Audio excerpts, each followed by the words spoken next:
ഗസ്റ്റായിട്ട് വീട്ടിലേക്ക് കയറി വന്ന ശോഭയ്ക്ക് ഒട്ടും തന്നെ വയ്യാണ്ടായി കഴിഞ്ഞപ്പോൾ നിവിനും അഭിലാഷും നൂറയും ഒക്കെ എടുത്തുകൊണ്ടാണ് നടക്കുന്നത്.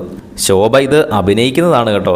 ശോഭ ആദ്യം തന്നെ ലിവിങ് ഏരിയയിൽ എല്ലാവരുടെ മുൻപിൽ ആ ഒരു കസേരയിൽ ഇരിക്കുന്നുണ്ട്. ആ സമയത്ത് നിവിൻ വന്ന് പരിശോധിച്ച് നോക്കിക്കഴിഞ്ഞപ്പോൾ ശോഭയ്ക്ക് ഒട്ടും വയ്യ എന്ന് പറയുന്നു. അപ്പോൾ തന്നെ നിവിൻ ശോഭയെ ഒറ്റയ്ക്ക് എടുത്തുകൊണ്ട് പോയി അനുമോളുടെ ആ ഒരു കട്ടിലിൽ കൊണ്ട് കിടത്തുന്നുണ്ട്. അല്പസമയം കഴിഞ്ഞപ്പോൾ വീണ്ടും വയ്യാതായി, എനിക്ക് പെട്ടെന്ന് ബാത്റൂമിൽ പോകണമെന്ന് പറഞ്ഞപ്പോൾ ശോഭേനെ എടുക്കാൻ വേണ്ടിയിട്ട് അഭിലാഷും നൂറയും നിവിനും ഒരുമിച്ച് വരുന്നു. അങ്ങനെ അവർ 3 പേരും കൂടെ ശോഭേനെ എടുത്തുകൊണ്ട് പോയി ആ വാഷ്റൂമിൻ്റെ ഏരിയയിൽ അവിടെ കൊണ്ട് ഇരുത്തുന്നുണ്ട്. ഇത് കണ്ടു കഴിഞ്ഞാൽ എല്ലാവരും ഓടി വന്ന് എന്താ പറ്റി എന്നൊക്കെ ചോദിക്കും എന്നോർത്താണോ ഇനി ചെയ്തതെന്ന് അറിയത്തില്ല. പക്ഷേ ഒരാൾ പോലും തിരിഞ്ഞു നോക്കിയിട്ടില്ല.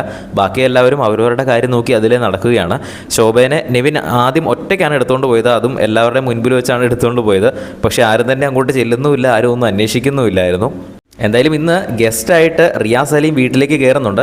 റിയാസ് വീട്ടിലേക്ക് കയറുമ്പോൾ തന്നെ നമ്മൾ ലൈവായിട്ട് അപ്ഡേറ്റ് ചെയ്യുന്നതായിരിക്കും നമ്മുടെ ചാനലിലൂടെ. അതൊക്കെ കാണുന്നതിനായിട്ട് ചാനൽ ഒന്ന് സബ്സ്ക്രൈബ് ചെയ്യുക. വീഡിയോ ഇഷ്ടപ്പെട്ടാൽ ഒന്ന് ലൈക്ക് ചെയ്യണേ.